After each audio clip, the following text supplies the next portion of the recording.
everyone, and welcome to Dreamleapers with Harriette Cole. Can you believe it? It is 2025. We are in a new year. It's kind of unbelievable to me that we've gotten to this place, but it's a really special place when we get to begin anew, when we get to cherish the things that we want to carry from last year into this year. And, it's just a time to refresh and also to talk to people who have inspirational messages that we want to share with each other. And so our guest today is someone who's just that. As I was reading her most recent book, I just saw her creative brilliance through the work and want to tell you who she is. She is Kerika Fields, a Brooklyn-based writer and photographer whose work has been widely published and exhibited. She is the author of With Your Bad Self. This came out in 2022. It is a gripping coming-of-age novella. Novella, we're going to talk about what that means. Set in World War II era Brooklyn that explores love, resilience, and self-discovery.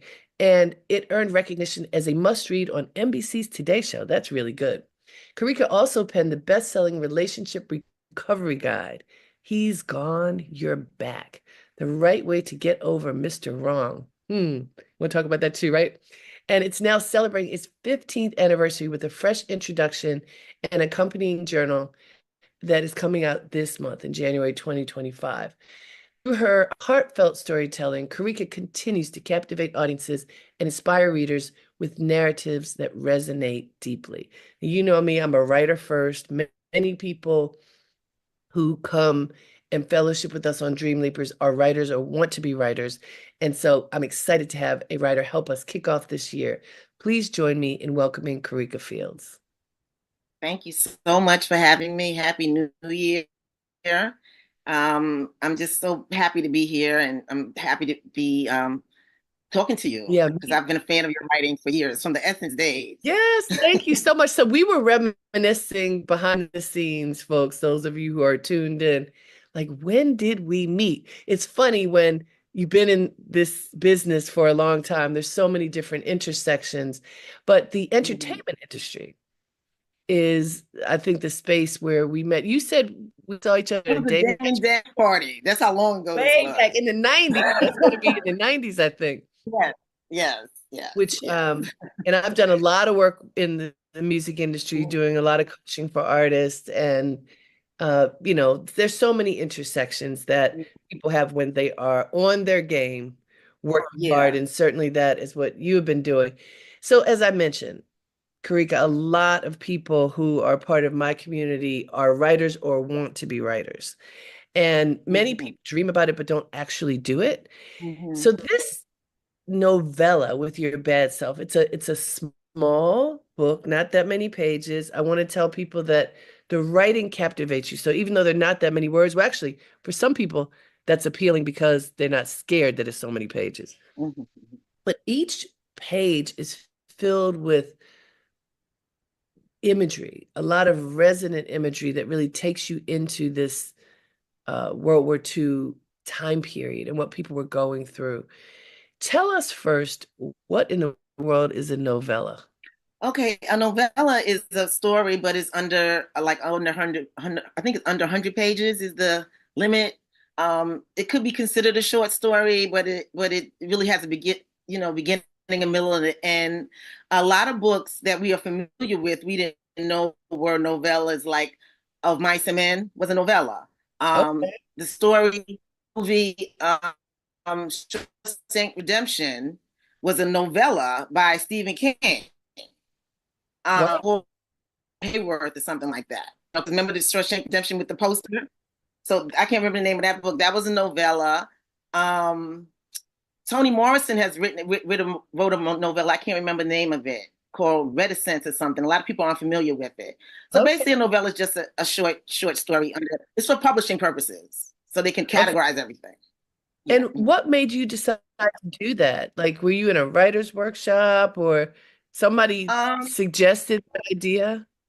No, the story is based on my grandmother loosely. It's kitchen table stories, that she would tell me, and I kind of embellished it. But it's just something I always wanted to write because when she would tell me stuff, I would take little notes, like, oh, this is funny or stuff like that. And, I never got really around to doing it. I was really working, doing photography, writing articles. I did my nonfiction book.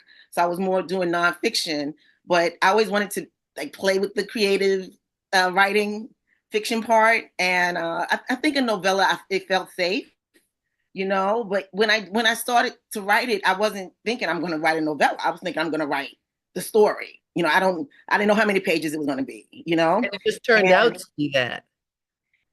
it turned out to be that because it was a little longer, but I kind of edited it down. I wanted to be like say less, you know what I mean? Because sometimes you can say less. You don't have to Sure. embellish on everything. You can leave some things to the imagination, but you have to say enough to engage the reader, So I'm really glad that you enjoyed it. But it's based loosely on my family. My grandmother's name was Marie.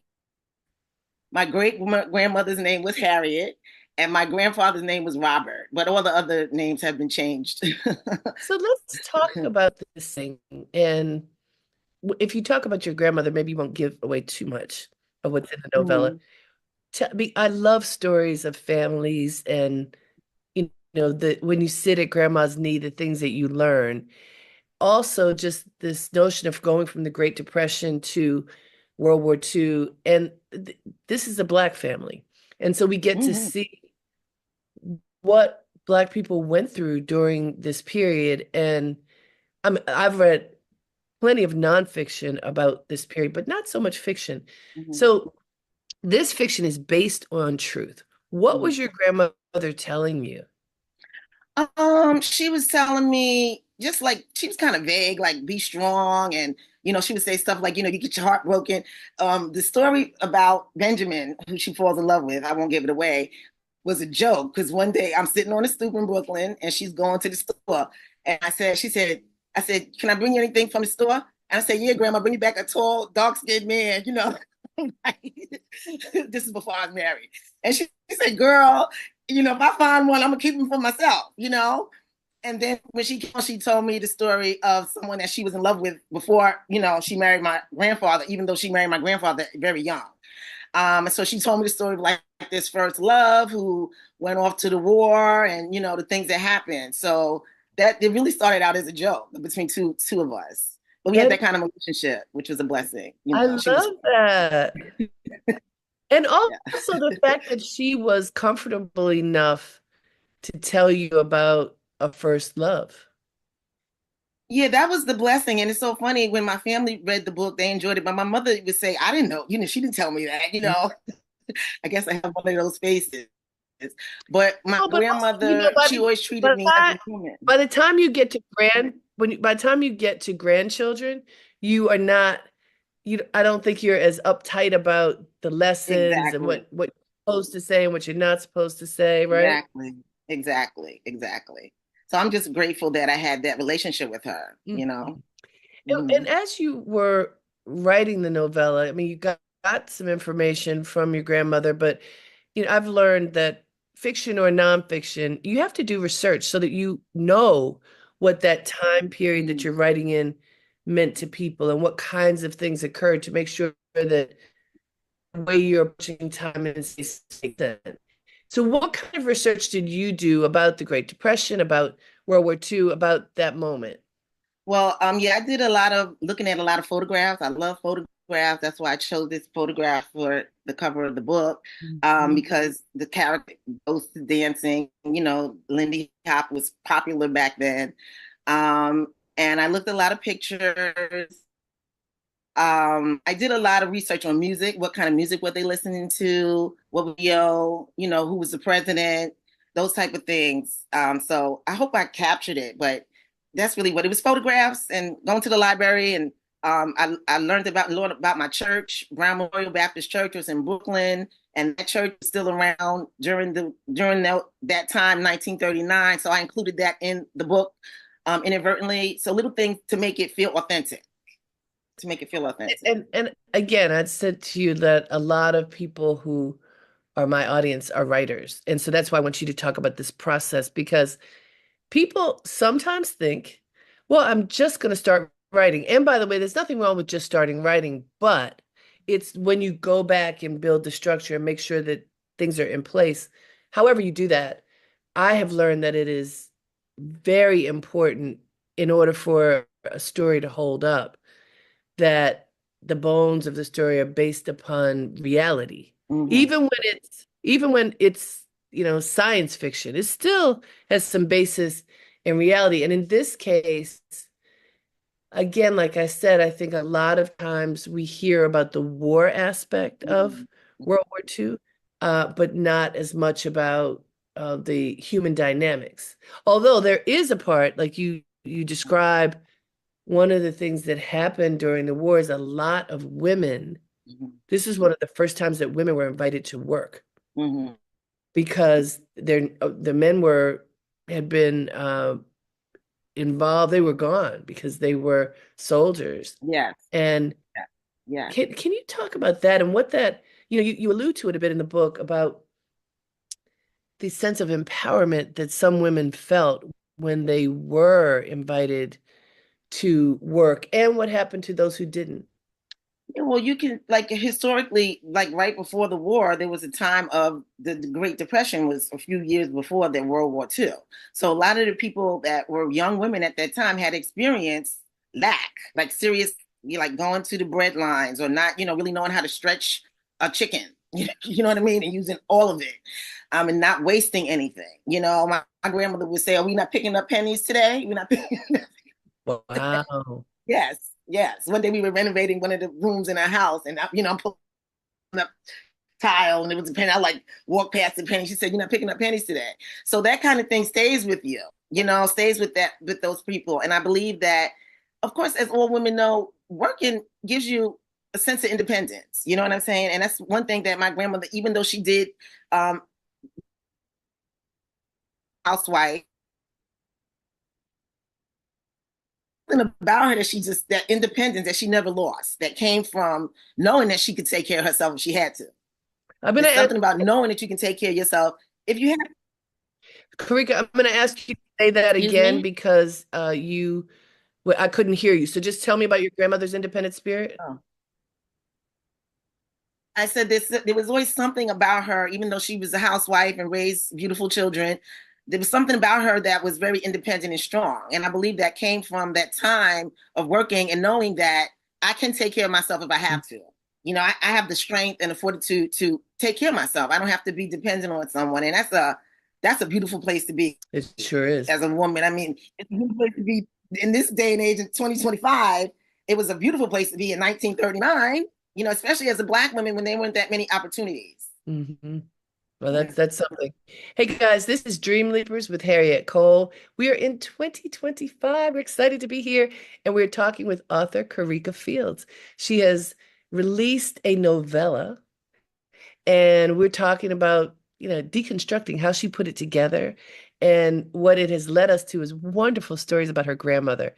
I am the happiest when I'm thinking about my family, my mother, my grandmother, and so hearing your stories it's really heartwarming to hear them, Karika. I want to ask you about becoming a writer. Mhm. At what age did you realize that this is what I want to do? You know, I was on my bed reading Judy Blume, like reading books when I was like 12. And that's like, I don't know if that was the age. Obviously, I could read before I was 12, but when I really got into books and picking my own books, and I read Judy Blume, we read a lot of Judy Blume as little girls, preteen. And then I read The Good Earth by Pearl S. Buck. She's one of my favorite writers. She travels a lot. She's traveled a lot. I think her husband was in, like a general in some war, so she traveled a lot.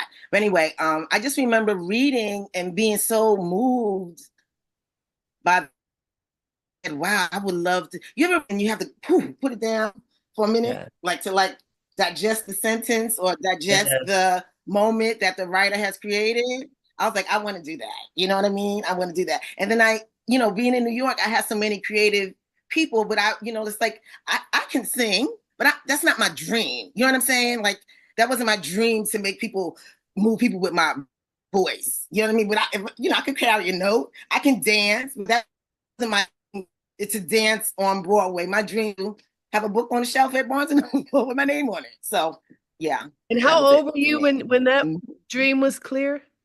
Around around 12. I remember being 12 saying, I want to write like this. I want people, I want to make people feel like this. I want to make people laugh. But some people say this is a debate. And I ask you this. Is a writer a profession or a personality? Hmm. Okay, so I'm going to answer it in two ways. Well, first, I'm going to go back to I was 12 when I knew I wanted to be a writer. So I was at that Mhm. same age. I was interested in writing and fashion at age 12.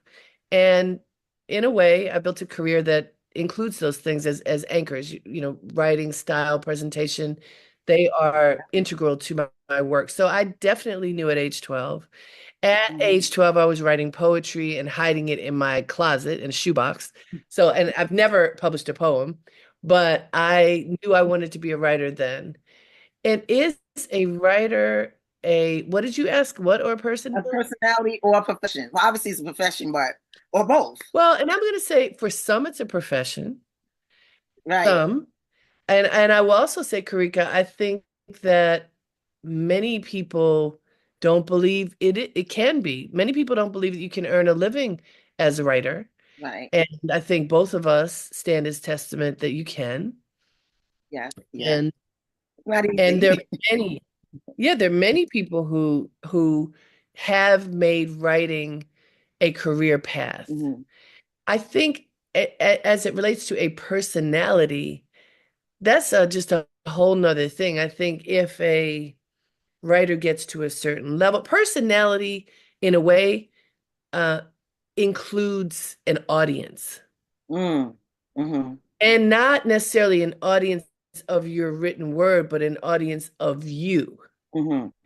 So some writers are pretty much invisible. You don't ever see them. You just engage with their words. Right. But I think sometimes, I mean, I can speak for myself, but I think a lot when I said thing about the personality, it's like a joke we have, but it's kind of like writers have certain things in common. We like stories. We're interested in people. We're interested in, details. Maybe we just like people that listen to dialogue or listen, like enjoy a good joke. I'm the type of person that I'm like kind of always writing, which should kind of be annoying for people. Like I'm always in my head. I hear people say funny things and I'm like making a note of it, or if someone even says a word that I don't know, a vocabulary word that I'm not familiar with, I'm like making a note. Oh, I want to use that word. I'm always trying to think of how to make a metaphor. Like my friend Jason Reynolds, the writer, Oh, he was always yes. like, Karika, yeah, he was like, Karika, you need to, read more poetry. And I'm like, well, I'm not a poet. But metaphors make a story more interesting. I agree. So yeah, yeah, I had the great honor of interviewing Jason Reynolds recently. he's What amazing. what a brilliant man. Very, And very, for those of very. you who don't know him, he is a children's and young adult Mhm. author, African American man who centers Blackness in all of his work. So I talked to him about this because um, Toni Morrison spoke about the Black gaze and that Mm-hmm. A, to write from a Black perspective, that you don't have to write so that you're explaining yourself to an audience that is not of your culture. You can invite them in and they can see how you see, which Right. is brilliant. And I believe that Jason does that in a very Because especially for black men too, young black men, like that's that yeah, age. Because he said that, like when he was that age, he didn't want to read, Hemingway. right. Who's this guy? Even though I'm sure he has read it because it's Sure. good work, but it's still not our story. You know what I mean? And I think I was maybe a little inspired by Jason too with this book because the character is 19. She's not, I'm not 19 anymore. Right. So you could have wrote it from another perspective, another age. And again, my grandmother, rest in peace, she died at 91. So Mm, I could have stretched it out, but I wanted it to be from that perspective because I think a 19-year-old Karika is different than the 40-year-old Karika. I think, we grow and we evolve. So I wanted to definitely have something for that age group so they can see the possibilities in life and the beauty in life, even though it can be sometimes painful, you know. I think that's really powerful, and it's just it's fascinating to the way in, how people get into a story. And what you're describing, it could have been all these different ways that you decided to go in, going in through the lens of this 19-year-old, someone who's just coming of age, Mm, just finding herself. My daughter's now 21. mm, 21 is one thing, 19 is woo. I mean, it's so tender. And at the same time, you know, that 19-year-old thinks I have to be in charge of my destiny. First, let me remind folks, this is Dreamleapers with Harriette Cole. We're talking to Kerika Fields. We're going into this writing process, and it's so exciting to do this. I love when we can because I think it helps people to put on that hat, mm, to understand, oh, this is how she does it. And so it helps me to think about how I want to do it. So I appreciate that we're having this conversation in this way, Karika. I want you to talk about how you empowered this coming of age young woman as she's looking at all the things that are going on in the world and her world, and how you brought her into wholeness. I like to think that I try to use language, um, like when people pass away, you can kind of still hear them. So I kind of try to capture the rhythm of the way my grandmother spoke, because she was in Brooklyn, but she had a little South, product of the Great Migration that many African Americans are. So I wanted to make sure she had a strong voice, um, her own voice, and I think that that was a very important part of the book, just to give her independence. Like when you notice this is this character speaking by the way that she speaks, you know what I mean? And like you talked about getting away into the story. Yeah, she was 19, but like I started the story on the day she's going to work. Like it's like the first, she's going to work. She's got these new shoes, and and I love that. and, The new and shoes. this motion. Like she's walking and she's moving because life is about movement. You can't stay stagnant. And that you see that movement through your words is really, I think, important. Can you talk about, do you think this is going to become a film? Like when I've read it, I could see I would it. love for it to come become a film. I mean, that's obviously that would be great. I mean, I'm hoping like, Tyler Perry has his new movie out, which I'm so glad about the women that worked in the postal during the war. Have you heard about that movie with Kerry Washington? So I'm looking forward to Yeah. seeing that. And I'm hoping that brings attention to stories about women during World War II, about Black women during World War II. But I would love for it to be a film, of course, but the stories here mainly I want people to read the story and experience the story in whatever capacity, so then the book is always better than the movie. So said So the writer, a book true before the movie writer. comes out, right? Yeah, read the book before the movie comes out. I, But yes, I would love to see it. I think it could be. I think the characters would come alive. I want to be able to. I had a friend of mine read it, and she was like, I could just see how she dresses, the clothes, because we didn't wear, what skirts above, below our knees with slits and buttons, and we didn't go out on a date in a hat, but right. there's a lot of opportunity to have fun with fashion and have fun with retro styles and have fun with the music and have fun with the dancing. Like I remember Malcolm X, that scene with them when they were dancing, and Yes. Malcolm and I can't the little Slim, the little man's name, whatever. They were dancing, and that was just such a lively scene, And I was like, wow, my grandmother was alive during that. You know what I mean? Right. And So and that and that's all research. When you do the research and you have an understanding of yes. place and time. Okay, so I Mhm. want to pivot. You wrote, it's 15 years ago that you wrote this relationships book. Yes. Now here we are. You're having a refresh of it. Mhm. Uh, I have to tell you, Karika, I've talked to so many people of every age, from, my daughter's age group and the college age to, um, I just spoke to a woman who's 60 and wishing that she had a date, and am I supposed to join, one of these online sites because I can't find anybody. I'd like for you to talk about why this book that you wrote was important when it was and why you think it's important now. Okay, well, again, that was 15 years ago, and I was single then. I've been married now for almost 8 years. But obviously, I Congratulations. married as a mature person. I already had my daughter from a different relationship, so I did it backwards, but where I kind of like to say I did the Susan Taylor, where she raised her daughter and then got married. You know what Yep, I mean? yep. Um, because I really it was just important to me to focus on my child, and I had relationships, but I didn't put that much focus on them because I wanted to focus on my daughter. But anyway, I think that the reason why people still talk about relationships is nothing wrong with it. It's a part of life. Everybody wants to be loved. Everybody wants to have a partner. I'm glad I got to experience marriage because it's something different than you think it is. Right?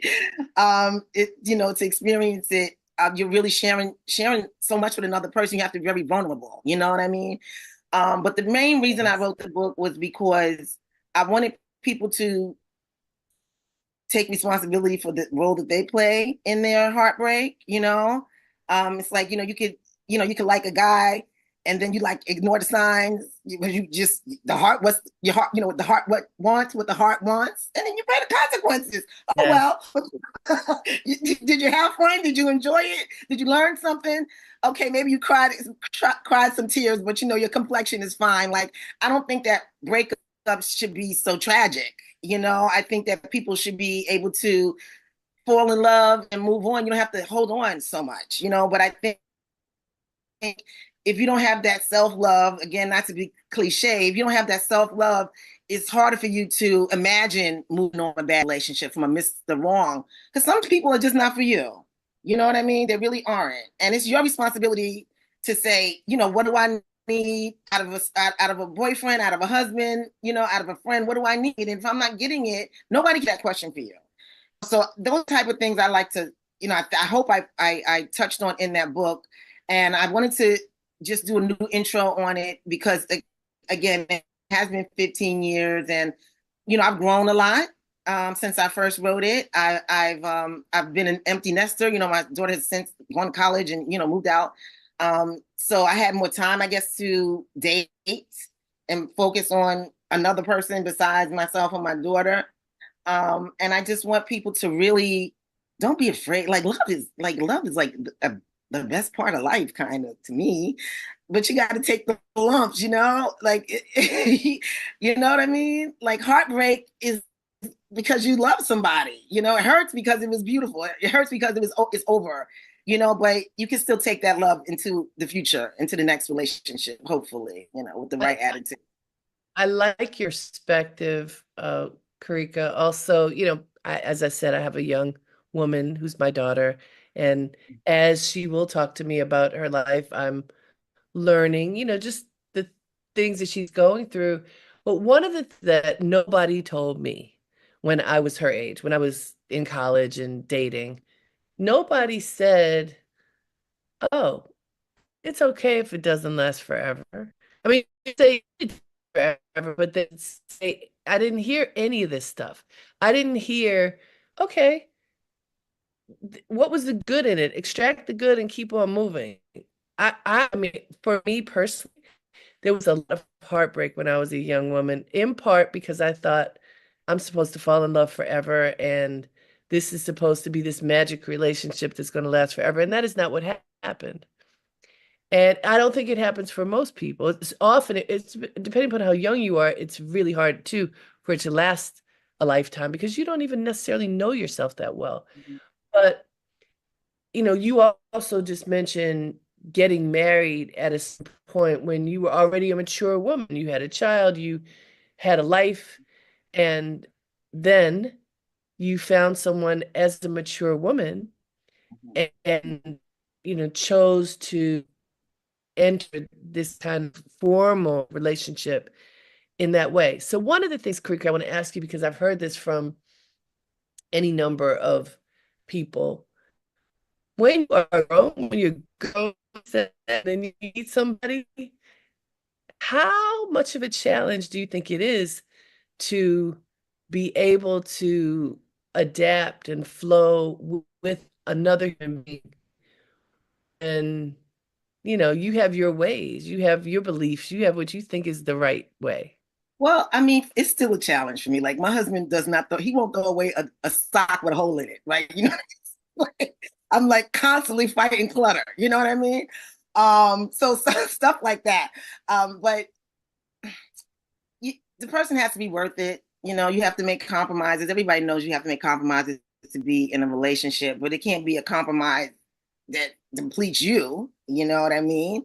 And I did know my husband a few years before we got married. We lived together before we got married, and we were friends. So we're kind of compatible on a lot of levels, and on some levels we're not. And with the whole meet, and when I met him, I did think I like there's something about him that I like. I've met men before, and you think, oh, like he's sexy, or but this guy was like something about his personality, like his soul, like his spirit is what attracted me to him. But again, like there is no such thing as a fantasy. Even if you like my oldest sister married her husband, they've been married since high school sweethearts. Like they went to high school together. She went to Howard. He went to Howard Law School. She went to Syracuse, and they stayed together. They have two beautiful daughters. It's not easy, but they're still together. But the fantasy is you fall in love and you meet somebody that you life with, even though, even if you do it later in life. And then the reality is that you have to work on that. You have to work on yourself. You can't stop doing the things that make you happy because then you resent the other person for, not allowing you to continue to go jogging or whatever. You know what I mean? So you have to really stay true to yourself.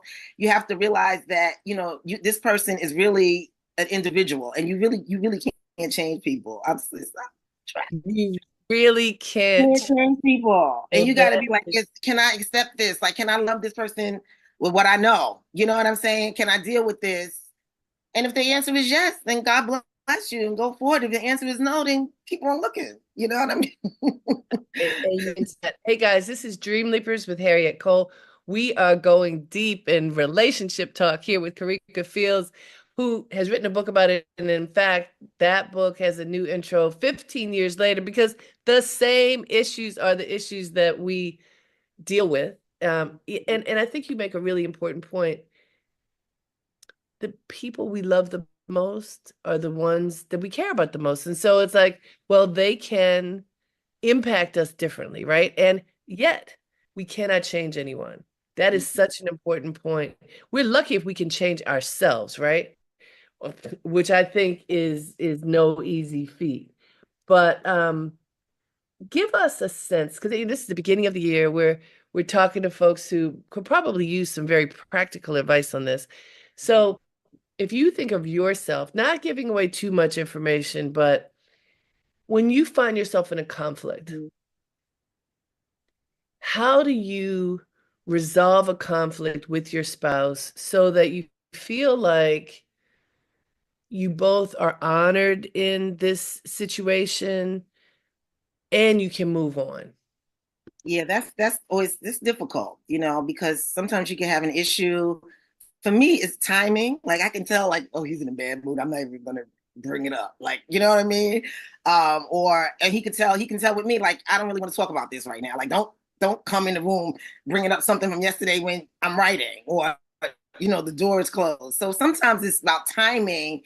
uh, the timing meaning it's the time where both people can come together and discuss what the issue is. Because if I'm like that, and you're like you're doing 10 million other things, you're not hearing me, and vice versa. Or if I'm not in the mood to hear you, and you're still that, I'm not going to hear you. So it's kind of like finding that common ground where you guys can come together and say, hey, maybe I didn't like when you did this, or I would like an apology for such and such, and hopefully the person can hear you and accommodate you, but you have to pick the right time. You have to pick the time, because the wrong time can make it wrong. Like, it's like, and then it could be a little issue, but if you do it at the wrong time, it becomes a big issue, because now the person's agitated or I'm agitated. So now instead of saying yes, I'm saying yes. So now why you got an attitude?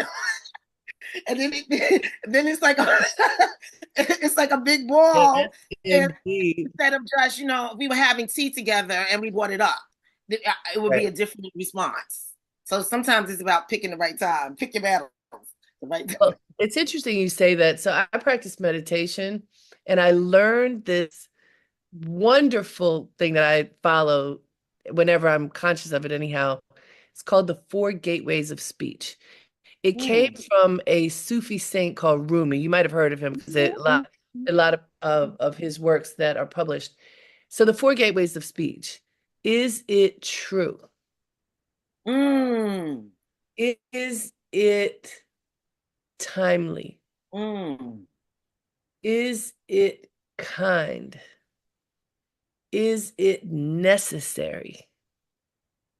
Imagine if you paused and and let whatever the situation is go through the sieve of Right. those four questions, I right? love I love Imagine, right? I just think that that is so powerful. it. And when I do it, everyone around me is happier because I bite my tongue Yes. more. It doesn't mean that I don't address the things that need to be addressed, and sometimes they have to be addressed sharply. Mm. And immediately too. And right, so that's why is it timely? Sometimes it has to be done now. Definitely. But it's an interesting thing. But I love your point about time because we feel, and I think this is everyone, but certainly women, what I need to make this point now. This is and okay, if you're watching something on TV or you're Turn taking it a off. I'm talking. yeah, like or whatever you're doing, Football game. I don't care about the football game. football, come on, football. Like whatever it is that you're doing when I have an important thing to say to you, we think you're supposed to stop it immediately. Right. That is not exactly how things work. And I have found, Karika, when I say I'd like to talk to you about something, is this a good time? When might be a good time? Hmm. And Hmm. then, you still may or may not get the response you're looking for, but there's a chance. There's a Yeah, chance because that you'll get it. you come in the room and turn off the TV in the football game, it's a fight. It's a fight before the fight. It's a fight about a different thing. You know what I mean? It's an I do argument know. about not even about the argument you wanted to have. So I 100% know what you mean on that front. Absolutely. And so, this notion of relationships, I think it's just fascinating. You write an advice column, Sense and Sensitivity, that I've been doing for the past 22 years, believe it or not. And people write me questions all the time. Well, what do I do when this? What do I do when that? And it's fascinating to hear some of the challenges that people have and also where the impasses are. One of which I have found, I'm curious your thoughts on this, when people come from different cultural and or religious backgrounds, it's often really hard to have a meeting of the minds. What's your thought on that? I mean, I do agree, but at the same time, like I mean, we're talking about cultures, we're talking about race. I've dated outside of my race, but I don't personally don't think I would marry a white man just because. I mean, my husband is Jamaican American. His parents were Jamaican. They came here, so he grew up in America. But that's like I have a whole other family with that whole other culture, but it's still a black culture. Um, but again, I mean, I think those type of relationships can work. I think people can even be different religions. My mother is a Muslim, and my father was a Christian, and Mhm. they didn't make us choose. You know what I mean? They Oh, like I would go to the mosque and temple with my mother. I would go to church with my grandmother, and then when I got older, I was like, the Baptist spirit hit me. That's the way I choose to worship. You know what I mean? So I think that cultural differences that's one of those things you have to ask yourself, can I deal with this person? Can I deal with his family? Can I deal with this religion? Can I deal with it? And if you want to deal with it, deal with it. But if you can't, be honest That's with right. yourself, and say, I don't know if I can deal with this. I don't know if I can deal with, my mother-in-law who doesn't, like me because I'm black, or doesn't understand me, or, saying stuff about my children's hair. I mean, there's so many things that go into cultural differences, especially when you bring children. Now you have children, you know what I mean? So it's a big issue, but you can't help who you love. You can't help who you love. And I used to say when I was younger, I was like, look at that, she was that white man, till I fell in love with a white man. You know what I mean? Like, how'd that happen? Not me, but it did, and it was beautiful. It was a beautiful experience. So life, you can't really dictate, how it's gonna go. So if someone falls in love with someone that's from a different culture, and they both, you have to be what's the word I'm looking for? Aware of the issues that are going to come up. Don't act like, I love you and you love me and nothing else matters. All that matters is that we love each other. No, you have to be aware that there are going to be some challenges, but it's worth it. It's worth it if it's the right person, because love is not necessarily going to come in your color. You can't, you know what I mean? It's not necessarily going to come from somebody from your culture. And I think it's a really important point, especially today. I mean, one of the things about this country is, at least in theory, it's supposed to be welcoming of everyone, Really. for everyone to be able to be in community with whoever they want, Mhm. and without fear of repercussion. I think that this often is a goal and not necessarily a reality, but I like the fact that it at least is part of the goal. And as we move into this year, when there's so much stress and uncertainty, Mhm. who you love and how you love, I would like to be off limits. I know it's not, but I sure wish that it would be. So, Karika, what are you doing now? So, everybody's thinking about 2025. What's on my list? How am I guiding my steps? How are you guiding yours? What are you doing? I'm praying a lot. I'm drinking a lot of water. I'm trying to get my steps in. Good. I'm working on a sequel to With Your Bad Self. I'm going to expound upon the Ida storyline.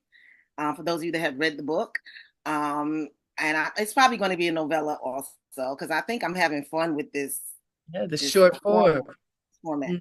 Mhm. And I'm trying to find a publisher for my photography book, because I have done photography for years, and I was published in the past in a few books with the late great Gordon Parks, and I have a Mhm. lot of pictures that I want to share with people that haven't seen these pictures. Some of them haven't been published. I used to shoot for the Amsterdam News, the Daily News, the Source, Vibe. So I have a lot of pictures. Back in the day, you have a roll of 36 film. They use one picture. You got a whole bunch of other pictures that people haven't seen. Sure. So I'm looking to share that. I'm looking to share that with audiences, and I'm hoping that people are interested in the 15th anniversary of He's Going Your Back. If you read it as a grown up, you can pass it on to your daughter or your niece, or your auntie or your grandma, because there's no age limit on wanting love and having challenges with love. So I hope it can reach all ages, all ages, I love that. all ages. I think that it's really good to do the refresh. What am I doing this year? Mhm. On the health front, I love that you mentioned that, like, drink water. I interviewed Dr. Ian Smith. He's a great Mhm. health person and fitness.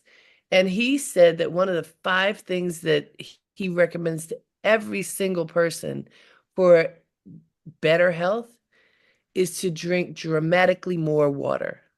Dramatically more I water. feel the difference. I can feel the difference. Right? He also Mhm. said eat dramatically less red meat. Mhm. Mhm. That's easy for me. Yeah. Mhm. Yeah. But for whoever's listening, if you eat a lot of red meat, he's like, please don't. He Mhm. didn't say cut it out entirely. He said he likes steak, but don't eat it all the time. And don't drink that sugar ever if you can help it, but certainly Right. not often. And I just loved how these basic things, and you mentioning it, I think is so important. drink water, get your steps in. One of his was to make a commitment to move your body Definitely. 30 minutes a day. Whatever you're doing, just move 30 consecutive minutes a day. And what'll happen if you do that? Taking care of yourself is a beautiful thing. It is. It is. It's It necessary, and it helps you. And I didn't mean to cut you off, but it's like, especially if you're a creative person. You know what I mean? Especially if you're a writer, anything. You said people, your audience are writers or want to be writers, and sometimes the flow comes when you're moving. I don't know if you saw the a documentary on Shine, the rapper. It's on Hulu, and he talks about how he was a messenger. He's riding over the Brooklyn Bridge, and by the time he went from one end to the other, he would have a whole rap in his head. But he was moving. It's like, it's like your brain is like a muscle, and be exercising and being in touch with that part of your body helps you with any creative endeavor. You know. absolutely. And speaking of shine, that I often say, Karika, that I've had 39 lives because I've done so many things over the years. But one of them, in my early years as a media trainer and artist development coach in the music industry, Shine was my client. Wow. So, the incident had occurred Mhm. and he was on trial. And I was contacted he also had an album coming out, and I was contacted to help him learn how to talk about himself in an honest way, but also a way that would protect himself. Mm. Because, that when you're on trial, the last thing your lawyer wants you to do is talk to the press. But Mhm. if you have an album coming out, you have to talk to the press. Mhm. And so I honestly, Creek, I was a little scared. I'd never worked with anybody who had been, accused of shooting somebody in the face. I was like, I don't know what I think about this. And it all worked out. I did work with him. He was such a nice young man. I mean, there are lots of things about that story that we don't have to get into, Mhm. but I'm so happy for him that he's on the other side of it Definitely. and living a great life and being an important member of society, really, really good. Yeah. Well, I'm glad you spoke to him because, so far from what I see, he's turned into a nice young man and intelligent and positive and spiritual. So that's what we want from our brothers. That's what we That's want. it. Hey guys, this is Dreamleapers with Harriette Cole. It is 2025, and we're talking with Kerika Fields. She is a writer. She is a relationships expert. Yeah, she wrote a book 15 years ago that she's giving to us again now. And, she's a creative being. And I was just so excited to invite you to be on the show to talk about your work as we pivot into this year. What advice would you like to share with the Dream Leapers audience as you leave that might inspire them to pursue their dreams? Don't be afraid to ask for help. Don't be afraid to be vulnerable. Don't be afraid to say, I've always wanted to try this. Could you help me or could you give me some advice? Don't be afraid to reach out, look for workshops. People do. I've done writing workshops at the Brooklyn Public Library. I think I'm gonna do one again in March. We're waiting for the Yes. schedule. And those are in person. A lot of people like to do Zoom workshops, but I like them in person. Don't be afraid to be vulnerable. Don't be afraid. And that comes with love. If you're looking for love or, self-love, you have to be able to admit that I can't do everything. I'm just one. I am not superwoman. I'm not every woman. It is not all in me. That's I love it. Yeah. So yeah, just be vulnerable and be honest, you know. Excellent. Yeah. No, thank you so much. Thank you for joining us on Dream Leapers. Thank you for, having the courage and vulnerability to do what you do. Thank I you. the notion of a novella is very compelling to me now. This little short story that has so much richness in it, and with your bad self, that's what it is called. I thank you for sharing it with us, and can't wait to see how this year unfolds for you and for all of us. Thank you, Karika. Thank you. God bless and happy new year, everybody. Thank Happy you. 2025. Yes, and thank you to all of you for tuning in to another edition of Dream Leapers. We been doing this show since, I don't know, I think this is our fifth or sixth year. I don't even remember, but we've been doing it for a long time because I believe in the power of talking to other people to inspire you to leap into your dreams. So I hope that as we enter 2025, that is exactly what you're going to do. Don't be shy, go for it. The world will be a better place if you leap into your dreams. Until next time, have a great day and make it count.